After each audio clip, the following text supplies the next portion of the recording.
les plus curieux de nos téléspectateurs, c'est une tranche qu'ils ont déjà vue dans cette émission La Léco. Mais attention, c'était pas dans le divertissement sous le chapeau d'artiste. Il était là comme maître pour nous expliquer un sujet de droit. Il revient aujourd'hui pour parler de toute autre chose, la musique. Plusieurs casquettes donc. Ashten Madiba. Ouais. On est maître et on est artiste. Ça se concilie bien? Il n'y a pas de souci. Hein?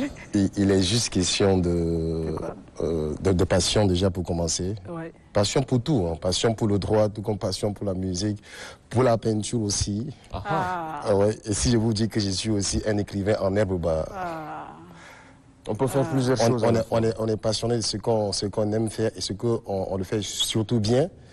Bon, maintenant, une fois la passion installée, il faut encore être assez déterminé pour pouvoir caser chaque chose dans, si tu veux un peu... C'est un juriste, artiste. Ouais, si je me déclenche aujourd'hui juriste, bah, vous allez voir que c'est comme s'il y a une partie de mon cerveau qui est rangée typiquement juriste. D'accord, il n'y a pas de confusion. Il n'y a pas de confusion. Il ne vous arrive pas d'être avec pas de des troubles personnes et de vous mettre bipolaires. à chanter sans vous en rendre compte. L'autre n'empiète pas sur l'autre.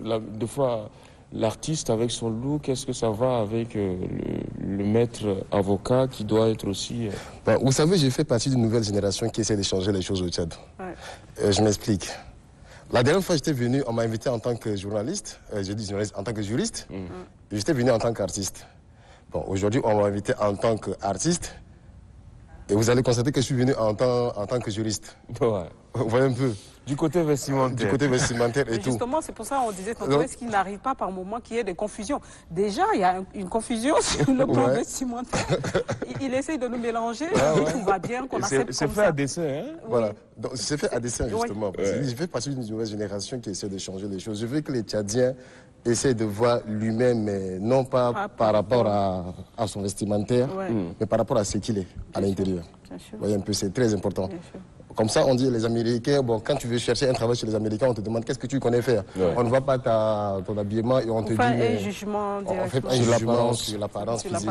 C'est pas bon. Il faut que ça change. Et moi, je lutte vraiment au quotidien pour qu'on me comprenne sur ce point de vue-là. Alors, c'est la personnalité artiste qui nous intéresse aujourd'hui. Exactement. On va revenir à vos débuts. Comment avez-vous commencé la musique? Mes débuts, bon, pour le faire vraiment en bref résumé, je dirais que j'ai commencé en 2006. C'était au collège évangélique, lors de la fête 8 mars. J'ai interprété Bineida de Yélène, le grand frère Smarty avec Mandoué. Mandoué qu'on vient de regarder. Qu'on vient de regarder. Et c'était parti. C'était parti. Mais entre-temps, auparavant, j'écoutais beaucoup Yélène, j'écoutais beaucoup Corneille, j'écoutais beaucoup R. Kelly et j'écoutais aussi beaucoup le groupe Yalad. Donc c'est comme ça, c'est parti. Bon, après ça, en 2008, j'ai eu mon bac, je suis parti en études. J'ai commencé d'abord à Béché, j'ai étudié le droit là-bas pendant 3 ans. Pendant que j'étudiais le droit, il y avait eu le temps de faire des scènes, des concerts même à la maison à Matpécos, maison de la culture de l'autre côté. J'ai fini, je suis parti plus tard à Yaoundé 2, à Soie pour le Master 1. En droit, mais bon, quand j'ai toujours du temps pour un peu de distraction, je fais un peu ma musique à côté. Ça me permet de m'évader un peu quelquefois et de revenir dans les études en même temps. Je finis avec le Master 1, je pars à Tchang pour le Master 2, en droit de l'homme que je me suis spécialisé bien entendu, un Master en droit de l'homme et droit humanitaire.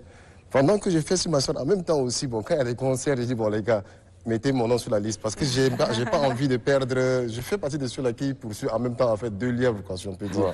C'est juste que l'autre lièvre là, c'est le genre qui est enfoui. Donc à chaque fois qu'il y a l'occasion, il sort. Je sors, je fais un peu ma musique tout en essayant de rester focus sur les études. J'ai fini avec le Master 2, l'autre Master 2 à Douala, je l'ai fini aussi. Je reviens en 2016, je gagne un trophée lors de Banlieusard, hop, je prends le premier lauréat, j'enregistre une chanson, hop, Salanga, ça prend. En même temps, le titre Salanga, ça prend, on me recueille dans un label, c'est la Mayas Prod, on sort un album en fin 2020. En même temps, les 5 expositions sur le titre de l'album. Bon, après, le truc a vraiment pris, ça fait un tollé dans la capitale, dans tout le pays. C'est très bien. Quelles sont les grandes dates, les grandes réalisations, artistiquement parlant, de Ashten? Bon, déjà, je disais, en 2011, j'ai fait mon premier concert. C'était intitulé En mémoire de nos défunts étudiants. Au revoir les vacances. Maintenant, parce qu'on avait perdu 2 amis pendant qu'on était, on était en classe on était en 3e année. Et après ça, en 2016, je fus lauréat du festival Banlieusard Hop. Fin 2020, c'était l'album 5 expressions. Là, je suis sur un projet qui est déjà réalisé, mais que d'ici, dans les jours à venir, je vais le lancer. C'est un clip mais de bonne facture. Et de haute gamme surtout, parce que c'est Bocal qui est sur le coup, avec Mesco. Ça a beaucoup coûté, hein, un investissement. Oui, mais bon, j'ai eu la chance d'être assisté par une maman qui, jusqu'à présent, préfère rester anonyme. Ah ouais, et merci beaucoup à elle. Et donc, parce que la musique dans ce pays n'est pas facile. Du coup, quand on n'a pas quelqu'un pour nous épauler, c'est pas facile. Du coup, comme je parle aussi de passion en même temps, bon, quand tu as une passion, la passion, elle est dépensière.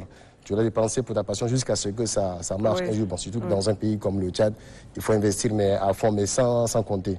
Jusqu'à ce que